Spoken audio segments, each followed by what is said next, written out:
Hoje, no Câmara Cidadania, nós vamos conversar com Tadeu França, que foi vereador, deputado federal constituinte e professor por muitos anos na Universidade Estadual de Maringá. Obrigada, Tadeu, pela sua presença no nosso programa. Vamos começar pela Constituição de 88.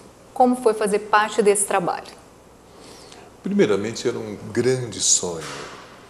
Nós vimos já de longos anos de ditadura militar. Havia dois partidos políticos, MDB e Arena, respectivamente, MDB da oposição, Arena a do governo militar. E o sonho dos jovens da época era por um Brasil novo, por um Brasil diferente, por um Brasil que nós não gostaríamos que retornasse aquelas práticas. Embora hoje a gente note alguns dizendo e manifestando saudade dos governos militares.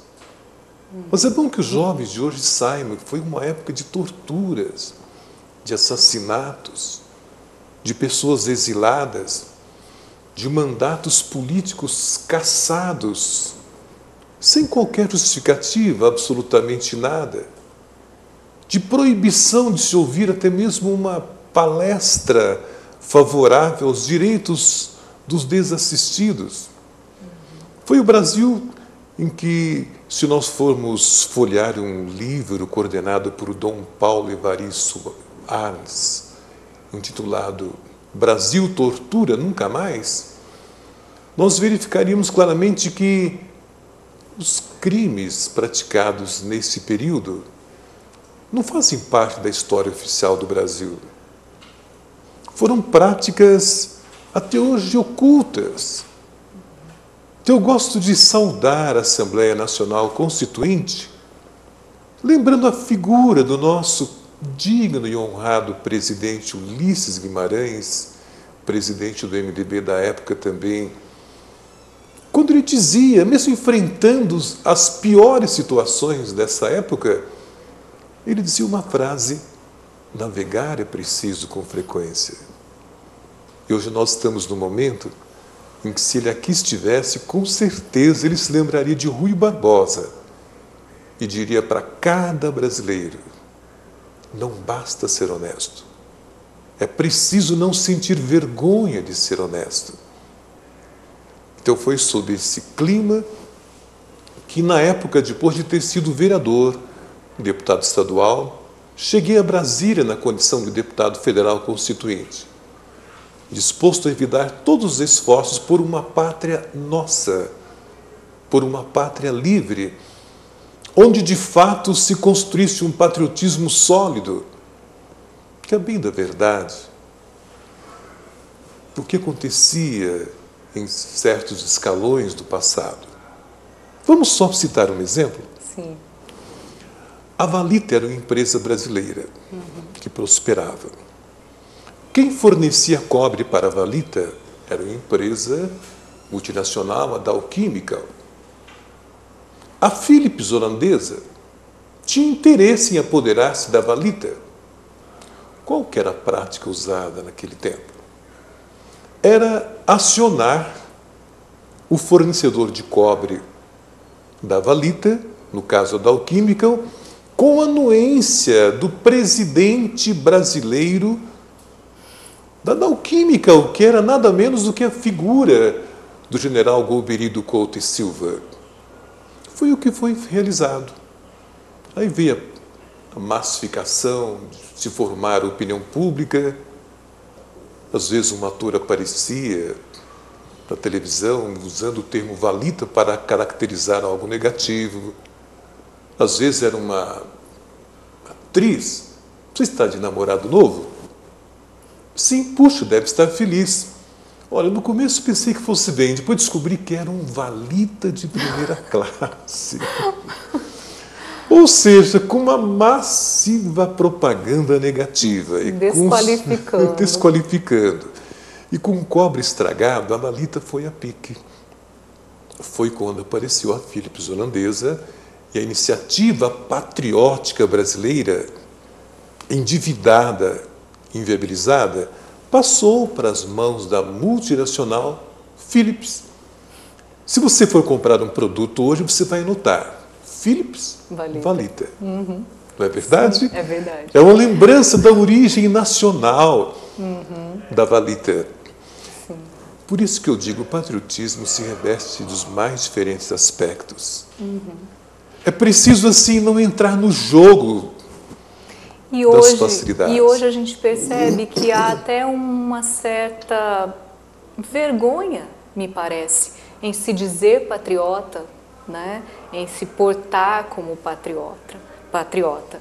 Na sua avaliação, como é que a gente poderia caracterizar o que é, de fato, ser patriota? É preciso que nos valores familiares, desde o berço, nós voltemos a incutir em nossos filhos, em nossos netos, o que se chama amor pela pátria, amor pela terra em que nasceu. É importante que os representantes descubram que eles não estão ali em nome de interesses próprios. Cada vez que eu vejo, infelizmente, um representante do povo, entre aspas, embolsar vultosas quantias, eu me lembro da imagem de um Judas com 30 moedas de prata, preço pelo qual ele traiu Cristo. E o Cristo hoje personificado no povo brasileiro, principalmente os mais carentes à espera de uma redenção. Uma pátria maravilhosa, sangrando, com 14 milhões de desempregados. Um Brasil envergonhado, vendo como hoje, em exposição em Curitiba, o volume do que foram os bilhões arrecadados pelo trabalho da Lava Jato. Tudo isso faz com que haja uma mágoa intensa, uma pátria que poderia estar entre as primeiras, ou talvez o mais evoluído do mundo, amarrado por essas tramas, em nome de interesses espúrios, em nome de negociatas.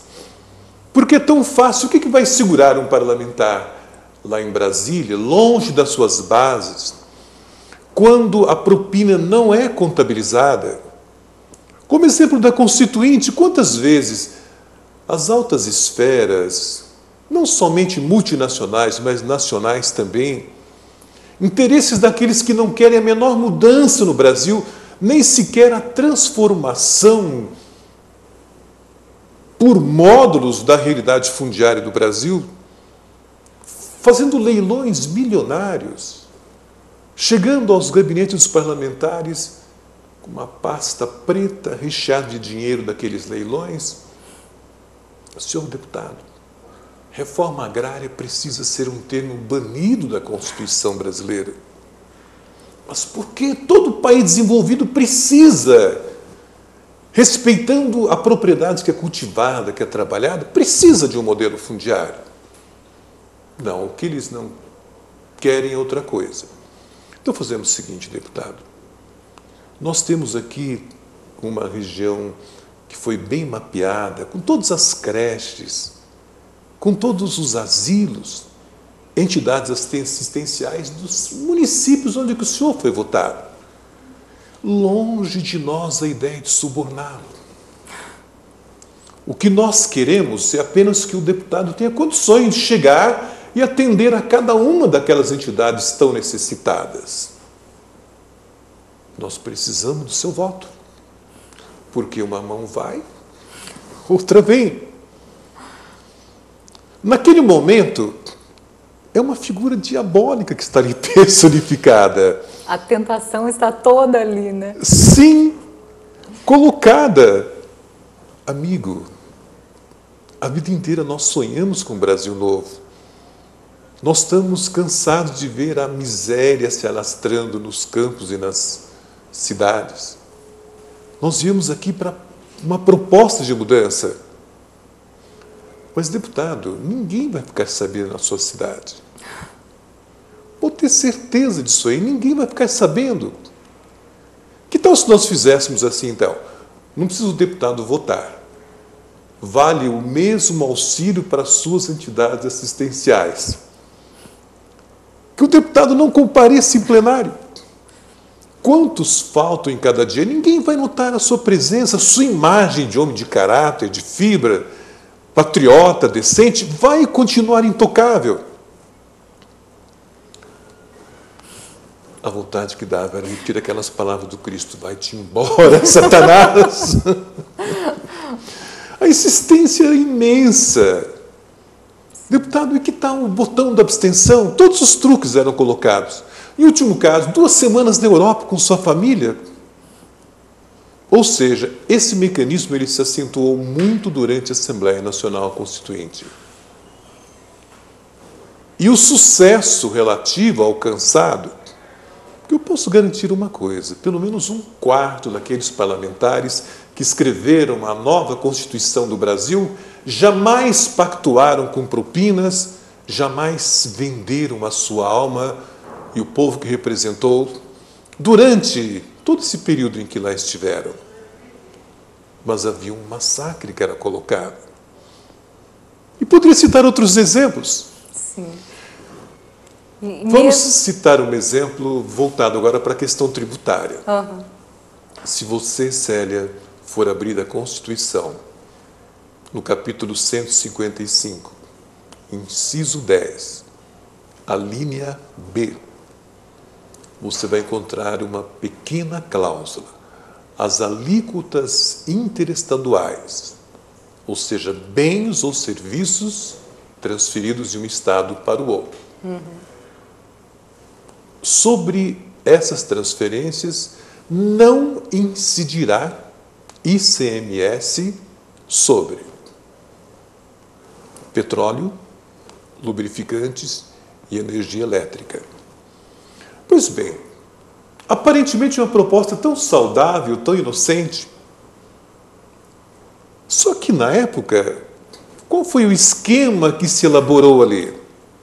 Com todo respeito pelo então constituinte José Serra, ele articulou primeiramente uma frente.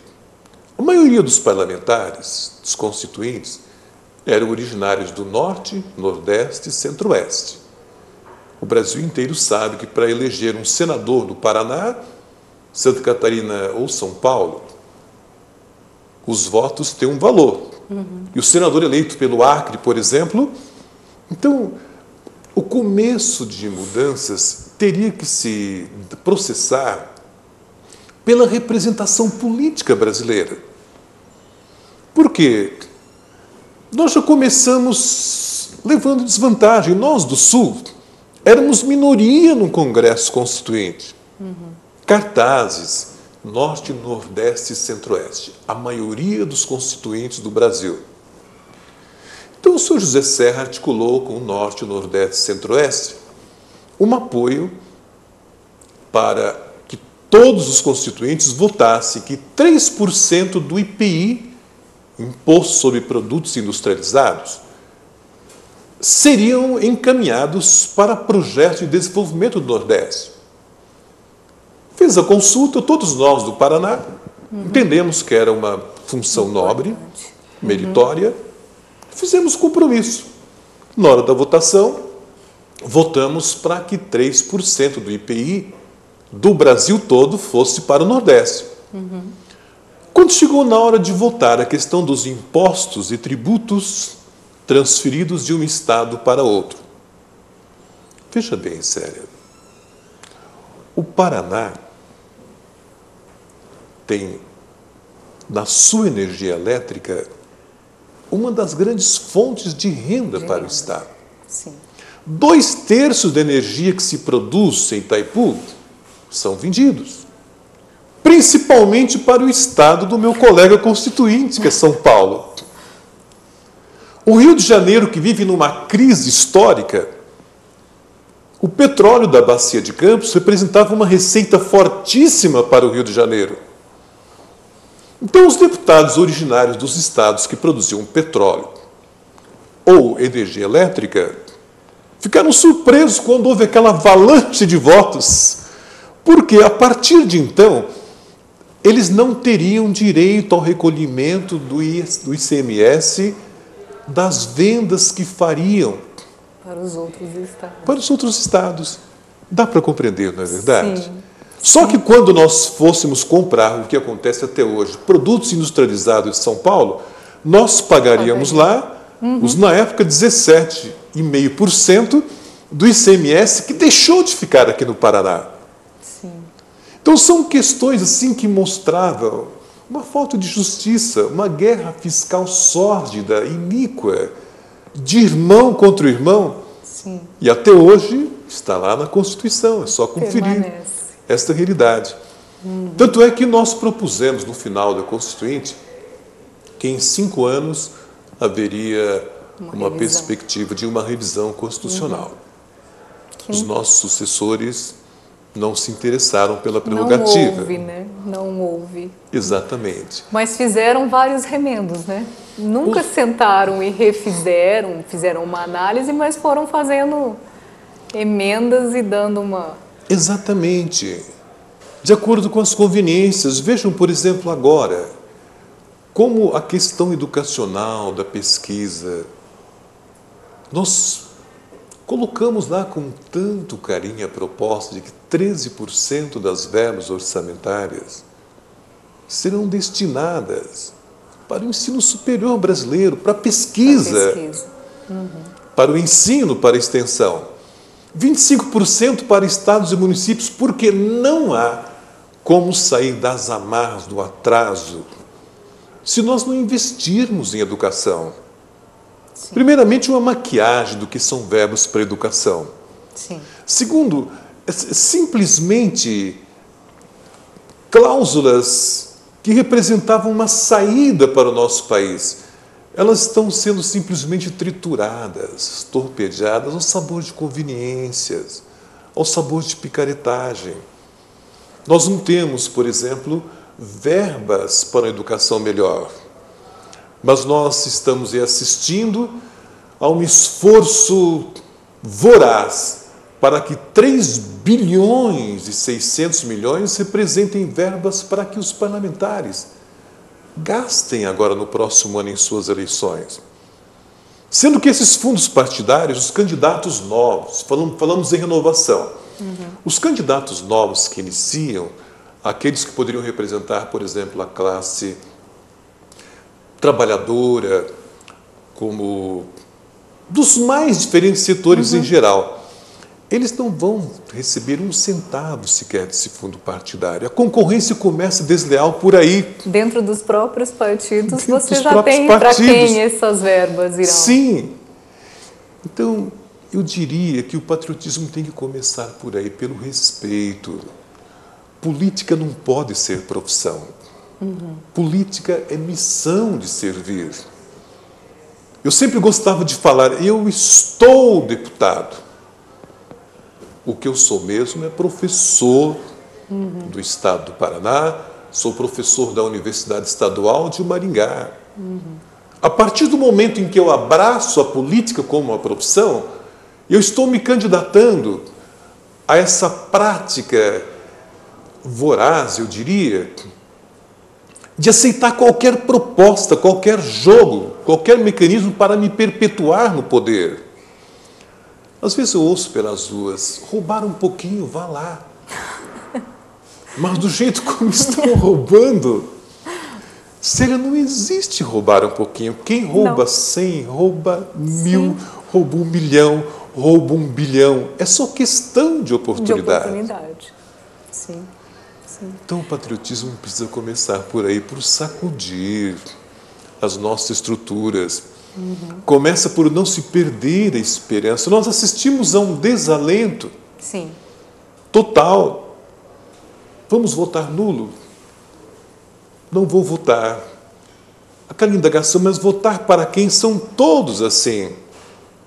Esse todos assim afugenta pessoas idealistas que poderiam, a exemplo do que está acontecendo agora com o judiciário brasileiro, ser amostras de testemunho por um Brasil diferente. Tenho uma certeza de uma coisa. Às vezes pode-se dizer assim, é uma marca isolada, tão sujeita a pressões, mas tenha certeza, de que essa nova iniciativa, liderada pelo juiz Sérgio Moro, o maringaense, está deixando marcas nacionais profundas, em termos não só nacionais, mas também internacionais. Nós acreditamos num Brasil diferente, num Brasil novo. E esta fé, essa esperança, é preciso renascer. Falar nisso, quem está nos assistindo, quem nos está ouvindo, pode... Mas esperar o que mais? Nós já tentamos tudo. Sim. Nós podemos perder muita coisa. Nós temos sido campeões na arte de perder em nossa pátria. Principalmente o trabalhador, que vê o seu salário cada vez mais curto.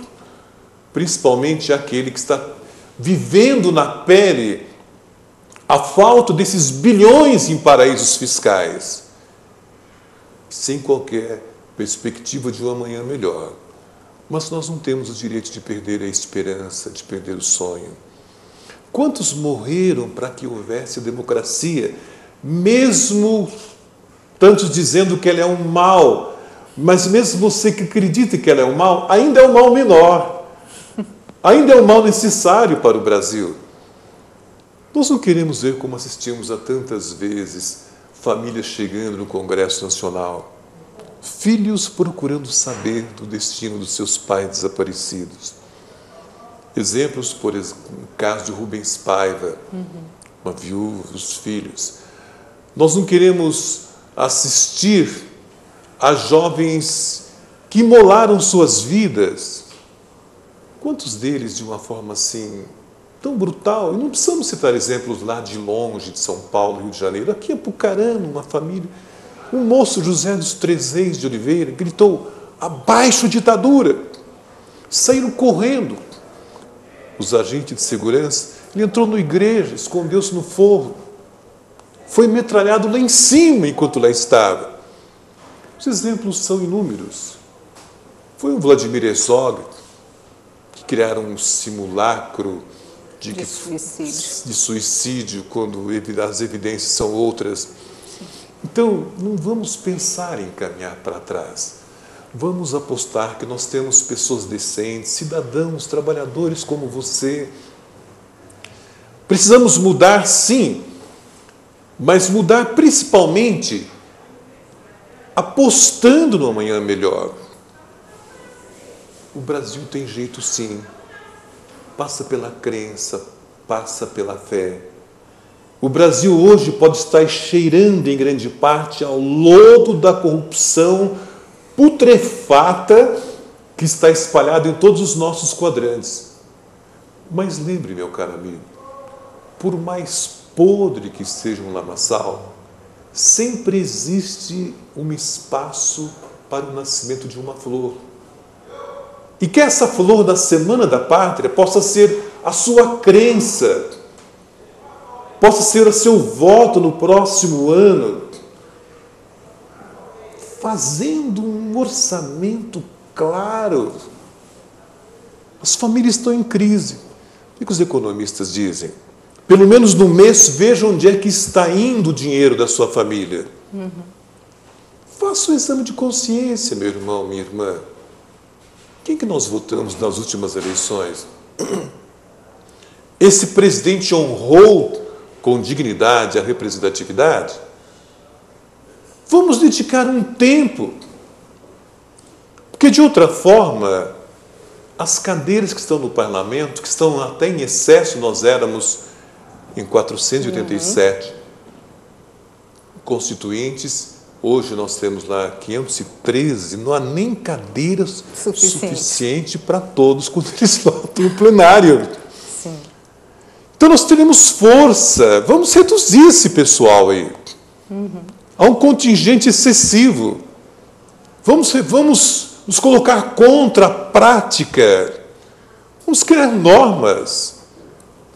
Sou visceralmente contra a questão da profissionalização, porque ela rima com corrupção por parte dos chamados representantes públicos. Vamos criar limites. Sim. Esta flor precisa nascer. E essa flor é a esperança no novo Brasil que nós precisamos construir. Nós vamos fazer um breve intervalo, voltaremos daqui a pouco com Tadeu França.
Estamos de volta com o Câmara Cidadania, hoje conversando com o professor Tadeu França. Tadeu, vamos conversar agora um pouco sobre a sua história com Maringá. Você nasceu aqui, começou o seu trabalho aqui, como é que é esse relacionamento Tadeu França-Maringá? Maringá. Eu nasci numa pequenina cidade que nem existia na época, bem perto de Maringá, Santa Fé, a 40 quilômetros daqui. Sou filho de imigrante. Meu pai veio do Tocantins.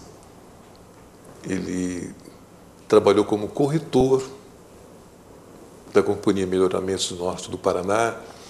Então, na época, uma das práticas comuns, que hoje nem mais existem, os corretores, eles recebiam as suas comissões em parte em dinheiro necessário, mas eles ofereciam mato.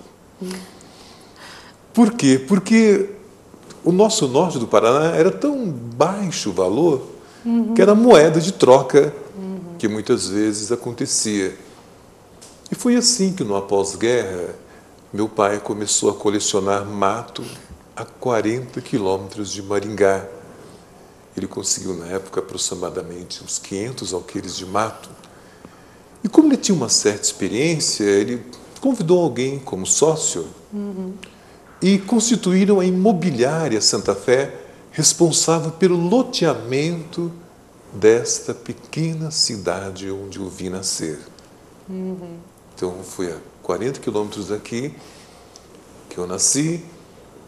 Fiz os estudos em Santa Fé. Na época, para continuar os estudos, tinha que se sair. Então, eu fiquei um bom tempo também na vida religiosa, não para estudar, porque na época de criança era um desejo real, concreto, que havia. Eu fui seminarista durante 11 anos em Londrina, no Seminário Vicente Pallotti. Posteriormente, após a minha saída, eu concluí o curso de letras em Londrina. Depois veio o casamento. Iniciei a trabalhar como professor em Umuarama e depois de um concurso aqui na Universidade Estadual de Maringá, em 74, eu comecei como professor da Universidade Estadual de Maringá e da Unidade de Polo do Jardim Alvorada. Bem no início do Alvorada, não, bem no início não, né? Mas era um dos maiores bairros de Maringá? Era o maior bairro, mais populoso e o mais pobre de Maringá. Tanto é assim que ali faltava água, poeira imensa. Cada chuva, aquelas ruas se transformavam em verdadeiras vossorocas. Havia uma torneira pública lá nos fundões do Alvorada. Foi após aquela geada de 75, muitas pessoas vieram da região rural sem trabalho, sem perspectiva. Então, na época, qual que era a atividade? Vamos tentar. E foi muito providencial o apoio da Igreja do Jardim Alvorada, tendo então como pároco Valério Dorizzi, para promover o quê? Promover cursos de preparação de mão de obra, ensinar aquelas pessoas a como atuar como encanador, carpinteiro, eletricista. Na minha casa, no Jardim Alvorada, era o último aparelho telefônico que existia no bairro. Então, a gente partilhava quando havia uma pessoa enferma, uma pessoa necessitada. Então, eu diria assim que, em termos sociais, eram os primórdios do Jardim Alvorada. Eu não tinha nem perspectiva de ser candidato a vereador na época. Eu residia há pouco tempo em Maringá. E quando vieram as eleições, minha candidatura foi um apelo de pais de alunos, de pessoas humildes, pobres, chapéu de palha. Fui candidato. Eu mesmo me surpreendi com a minha eleição pelo MDB. Fui o segundo mais votado em Maringá. E aquele fervor com que os amigos do Jardim Alvorada, aquele carinho comigo, todos eles chapéu de palha, e deixando os chapéus lá na minha casa, nós só vamos buscar o chapéu depois que sair o anúncio da sua eleição como vereador em Maringá. Então foi de uma forma bem simples, singela, fizemos uma comemoração, mas assim começou a minha vida pública no Jardim Alvorada. A vida pública naquele tempo também era diferente. Sim. Eu posso garantir para você que a palavra propina não se ouvia nesta Câmara Municipal. Eram pessoas que realmente vinham por uma vocação. As negociações eram feitas em termos de o que de melhor vai ser feito pelo seu bairro. O prefeito era o João Paulino Vieira Filho, da Arena. Eu era do MDB. Às vezes ele ligava para minha casa. Ele era muito franco, muito objetivo. Tadeu, eu sei que esse seu bairro está uma miséria só. Estou fazendo o seguinte, eu me proponho a levar avante esse pleito que é uma das suas maiores reivindicações, criar uma infraestrutura decente, cidadã para o seu bairro. Em contrapartida, as matérias de interesse do povo de Maringá, eu quero o seu voto aqui na Câmara. Não precisa nem falar para ninguém que eu estou pedindo para você, para que você não fique mal junto ao seu partido. Era assim que se fazia. É assim que eu entendo o trabalho numa Câmara Municipal, num Parlamento Estadual, num Parlamento Federal. Nada de colocar preço no seu voto. De uma forma tranquila. Porque isso é política, né? Isso é a verdadeira política. O amor ao povo, a causa da sua cidade, estar acima de qualquer fator. Sim. É por isso que eu vejo agora, e nesta nossa Câmara Municipal de Maringá, uma grande oportunidade. O prefeito Ulisses Maia, que aí está, é originário desta Câmara Municipal. Juntos, o Legislativo e o Executivo podem realizar um mandato altamente dignificante a favor de nossa cidade. É um apelo que eu faço. A certeza de que a lealdade, a sinceridade, a honestidade começa pelo exemplo que nós damos.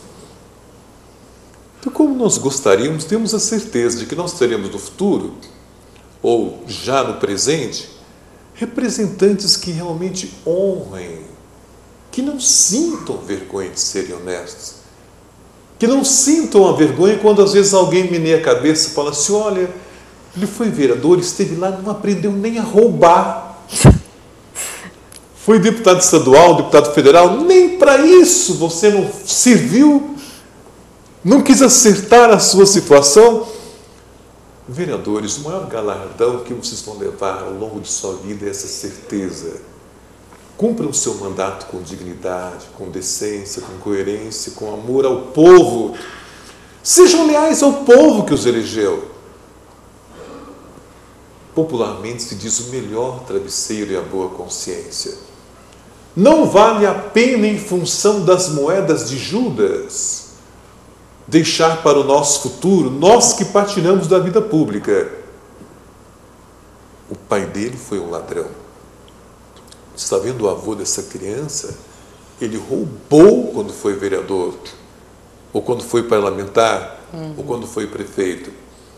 É por isso que eu tomo a liberdade de fazer esse apelo. Vamos começar por nossa Maringá, essa cruzada de transparência, de olhar nos olhos do povo com a certeza de que a esperança que eles depositam e depositaram em vocês está realmente se tornando realidade. Fui com muita honra vereador durante 6 anos nesta Câmara Municipal de Maringá. 6 anos por quê? Poderia perguntar, não é sério? Sim. Eu fui vereador biônico durante 2 anos. O mandato seria de 4 anos. Entretanto, na época, o presidente João Figueiredo propôs não, exigiu que houvesse uma prorrogação numa tentativa de... Não era questão tanto de coincidência de mandatos. Eram articulações para tentar ressurgir uma arena que estava cada vez mais desfalecida e desacreditada perante a opinião pública nacional. Em Maringá, trabalhei durante quase 30 anos na Universidade Estadual de Maringá. Tenho alegria imensa de ter somado 46 anos de magistério. Claro que aí eu devo fazer uma referência àquele período enquanto fui deputado estadual, deputado federal, secretário de Estado do Meio Ambiente, em que estive ausente de sala de aula para cumprir uma função pública. Sim. Mas eu sou daqueles que, durante os 18 anos de trabalho na vida pública, eu cheguei a sentir saudades daquele ambiente universitário, que era o meu ambiente, de olhares francos, brilhantes, serenos, sem aquela visão de proposta sórdida, de roubar aqui e ali, de furtar. Como vocês me causavam indignação quando eu deixei a vida pública, o que você vai fazer? Vou voltar para a Universidade Estadual de Maringá. Como? Você conhece tudo. Você sabe o caminho das pedras. Monte um escritório de representação em Brasília. Não precisa roubar, mas dá para você ficar riquinho, porque eu vou sair riquinho daqui. O que são 10%? Dá para levar até 20% se for bem trabalhado. De verbas que vão para os municípios, é a verba que vai faltar para a educação, para a saúde, para a segurança, para uma formação melhor. Era esta prática aberta que já existia naquela época. Mas que a população não tinha esse conhecimento, não é, Tadeu? Porque hoje a gente tem essas informações mais abertas, né? E você nos faz esse relato, mas de quem estava lá.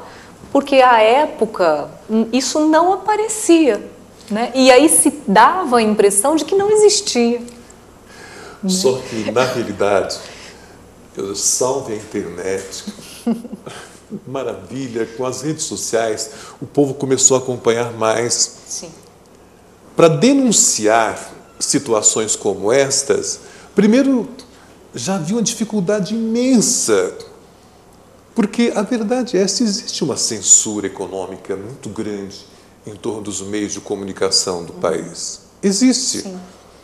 Eram situações que afetavam os prefeitos que realmente tinham essa visão autêntica. Certo que visitando um município bastante carente aqui no Noroeste, o prefeito veio me fazer a consulta, deputado.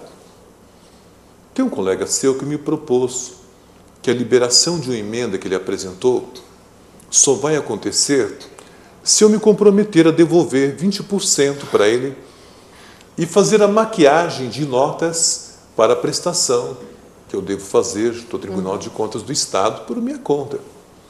Falei, mas, deputado, eu não posso fazer isso. Como que eu vou fazer? Não tenho condições. Sabe o que o deputado me disse? Escuta, você não aprendeu a roubar, não? Aí eu humildemente falei, mas meu município é pequeno. Mesmo que eu fosse tentar, não daria certo o furto. Falou, você não tem uma retroescavadeira? Falou, tenho. Você acha que se for Você não consegue arrumar uma nota fiscal de uma peça importante dessa retroescavadeira aí? Você acha que alguém vai procurar saber se a peça foi trocada ou não? Então, eu começava a sentir, não só de todas as frentes, não Sim. só do lado do prefeito, que era honesto, que era íntegro, mas também do empresário. Aqui em Maringá, o empresário Tadeu, olha, são tantos municípios que nós temos. Se eu não der alguma coisa para o prefeito, eu não consigo a obra. Então, o que acontece? A corrupção é uma praga que ela nasce de um ponto e ela vai se alastrando. Você está observando que não, aí entrava quem? O parlamentar, entrava o prefeito, que tinha que viabilizar uma forma de esquentar notas fiscais para garantir o retorno da verba para o parlamentar, o empresário, que preocupado com a crise, ou eu dou a propina por fora, ou então eu não consigo a obra. E os carentes lá à espera de uma perspectiva de um amanhecer melhor. Então, essa realidade vai minando. Você começa, mesmo tendo um mandato, como eu tive, na nível estadual, enfim, nível federal, Deus, o que eu vou conseguir para fazer mudar? Então, nós precisamos nos dar as mãos e gostaria que, nesse momento, de fazer esse apelo. Mesmo que seja para você se sentir sozinho, meu caro vereador, deputado estadual, deputado federal, senadores, de uma forma humilde, mas já me permitam, com a experiência da idade, eu estou com 71 anos de idade. Eu pertenço àquela geração que já se debruça sobre o futuro, olha para os jovens e sonha com um amanhecer melhor para o Brasil. Sonha com idealismo, sonha com a esperança. Como eu fico feliz realmente em sentir essas dificuldades que você, Célia, disse que estão tendo agora. Está mais difícil agora ser corrupto do que no passado. Sim. Porque a transparência é maior. Os anões do orçamento montavam uma entidade fantasma, repassavam a verba, que era paga porque eles... Lá não havia idealismo nem nada. Não se procura saber qual matéria que está sendo discutida. O que o governo mandou votar? É isso aqui, não interessa o que é, porque depois eu estou garantido, aquela minha emenda vai sair. Aquele que vai votar com coerência, com lealdade, olha que tome cuidado. Por quê? Ele faz a emenda, noticia o município que a emenda foi apresentada, tanto para atender as necessidades básicas do seu município, mas se ele não for um bom menino, depois a verba não sai, ele fica, e aquela verba, deputado, que você prometeu e que não saiu? Então tem todo um jogo emaranhado. Eu creio, Célia, que o Brasil está começando a ser passado a limpo. Há muita sujeira, muita enxurrada aí. Sim.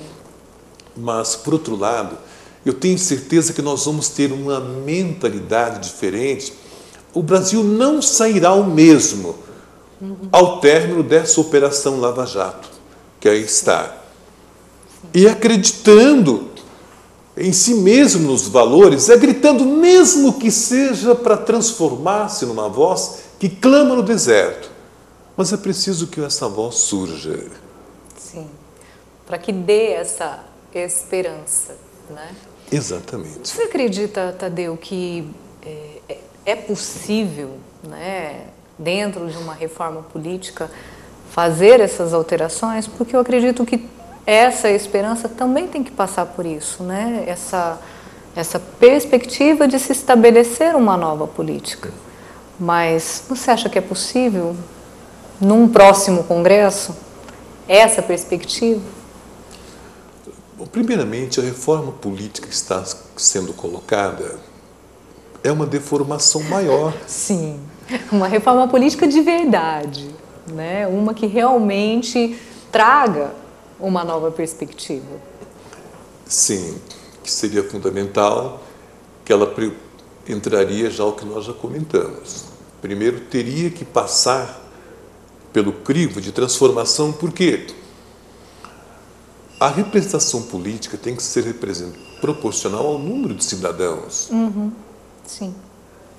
Quando isso não acontece, já começa o quê? Eu quero pessoas que não têm condições de ter uma independência de opinião. Por quê? Porque eles estão totalmente amarrados às verbas públicas, Sim. às emendas. Nós tivemos agora em julho 20 bilhões, simplesmente 20 bilhões de rombo no mês. O que isso caracteriza? Poderia vir informação só das chamadas emendas parlamentares? Quantos bilhões é que não foram? Tem um contrassenso muito grande. Essa reforma ela virá, principalmente acreditando que nós teremos a marca do judiciário neste século XXI. Nós temos uma sinalização inicial de um século XXI com o maior índice de corrupção da história do Brasil. Mas nós teremos também a marca de um judiciário que vai se afirmar. Um judiciário que não vai mais ficar aceitando que, na sua mais alta corte, o ministro do Supremo Tribunal Federal seja, em última instância, um cargo de indicação política. Porque mesmo do alto onde ele se encontra, ele tem que pedir bênção para o seu padrinho político que o indicou. É pelo mérito, é pela classe, pelo potencial, como intérprete da justiça que ele vai lá estar. Alguns passos estão sendo dados. Felizmente, Sim. o século XXI vai marcar com muito mais vigor, já está marcando. Sei que você poderia me dizer, não, mas nós temos ainda casos de juiz de direito que está ganhando 500 mil no mês. São vários os casos daqueles que recebem valores acima dos 100 mil. Mas mesmo assim, essa prática ela vai se condenar. A própria magistratura, o Ministério Público, a própria OAB, vai se encaminhar. A podridão vai ficar como uma referência torpe do passado. E o judiciário vai ser marca do século XXI. O executivo está desacreditado em grande parte. O legislativo está aí. O pessoal criando deformações políticas para se agarrar a uma estrutura, agarrar-se a um foro privilegiado, tentando livrar-se dos descalabros praticados. Mas vai chegar um ponto em que não haverá mais galho na árvore da corrupção para abrigar tanta gente. Sim. O Brasil vai realmente se superar. E nós aqui da nossa Maringá, teremos sim, nós estamos tendo uma juventude que às vezes fica em silêncio, mas que está acompanhando, que o ideal não morreu. Quem tem berço, quem tem educação, não se vende jamais. Não vende sua honra, não vende o seu caráter. O mesmo para o nosso parlamento estadual. Os parlamentares descobrirão que eles foram eleitos para serem legisladores. Poder legislativo. Hoje nós vemos lá, faz de tudo um pouco, menos legislar. Sim. Então, é preciso que novamente as atribuições sejam reescaladas. Acima de tudo, é necessário que nós nos lembremos de que somos temporários, não somos eternos. E nós queremos deixar marcas. As nossas forças de segurança vão também cada vez se reabilitarem. Sim, porque essa mudança, essa perspectiva de um novo Brasil passa por uma transformação geral. E a nossa pátria, esse Cruzeiro do Sul tão belo que nós temos, voltará a cintilar de uma forma bem maior no coração de nossa gente. Nós não seremos uma reserva de desempregados, Nós não queremos um crescimento de porta-aviões totalmente aberto, sangrias abertas a todos os interesses. Longe o isolação, a ideia de se isolar. Mas o país tem que lutar pelos seus valores. Aqui não. Não temos nem noção dos valores que são subtraídos para as matrizes dos grupos estrangeiros. Nada contra eles, mas eles têm que ajudar a pagar conosco o pedágio do nosso desenvolvimento. Essa prática é uma prática mesquinha que não pode persistir. Eu gostaria de lembrar, nesse momento que comemoramos a libertação, uma passagem que eu gostava de dizer tantas vezes como símbolo de amor, de desprendimento ao seu semelhante. Quantas vezes profissionais da imprensa foram banidos ou foram calados, ou foram precocemente aposentados no passado? Eu queria citar, para concluir minha palavra, em homenagem a vocês profissionais da comunicação, um exemplo lá da década de 70. Foi no auge da repressão, quando às vezes jovens assustados recorriam até o apoio de padres no Mosteiro de São Bento, em São Paulo, por exemplo. Era um refúgio onde os religiosos ajudavam a saída para que aqueles jovens não fossem mortos. E pagaram o preço por isso. Então, tantas formas. Em certa ocasião, após a morte do jornalista Vladimir Herzog, um outro colega jornalista, Lourenço de Aféria, ele apresentou esse artigo na Folha de São Paulo. Era a época que se comemorava o Dia do Soldado.